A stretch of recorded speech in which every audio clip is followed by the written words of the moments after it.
La formation Coach and Team, c'est une formation à la posture de coach. C'est un terme générique qui dit au fond, c'est une formation qui s'adresse aux professionnels de la relation. C'est aussi bien des personnes qui travaillent dans les services des ressources humaines, mais également des managers, des leaders, des coachs internes, des coachs externes.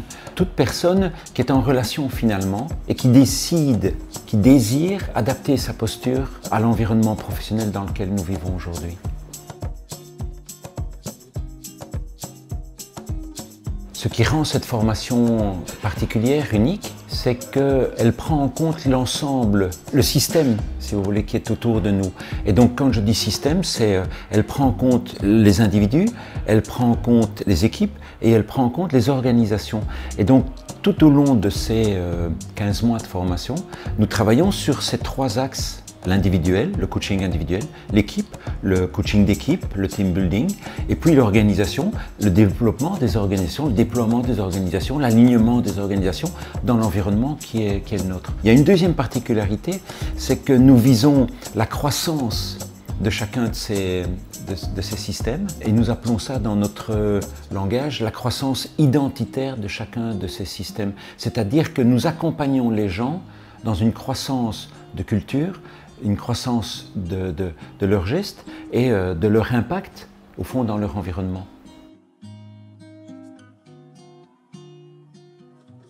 Aujourd'hui, nous sommes dans un monde qui est extrêmement complexe, extrêmement chaotique, où il y a une pression très forte et qui est caractérisée par quelques événements ou quelques éléments majeurs. Nous ne savons rien prévoir, donc c'est l'imprévisibilité complète.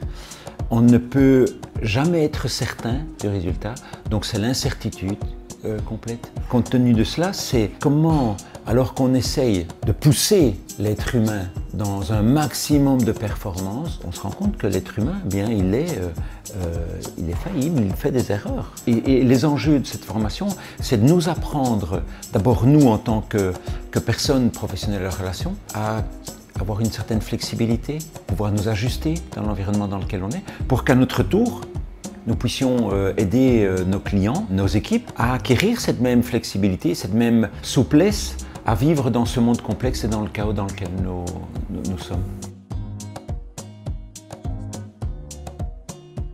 Évidemment, ça tombe bien que vous me posiez cette question-là aujourd'hui. On termine une formation longue, donc sur 21 mois, compte tenu du Covid. J'ai effectivement pu entendre ce que chacun des participants témoignait de leur changement, je pourrais dire profond, aussi bien personnel que professionnel. Les premiers changements que je peux voir, c'est la conscience. Les personnes sont conscientes du monde dans lequel ils sont et de comment, en tant qu'être humain, nous portons comme une sorte de sac à dos quand nous allons en contact avec les autres, sac à dos dans lequel on range toutes nos expériences passées.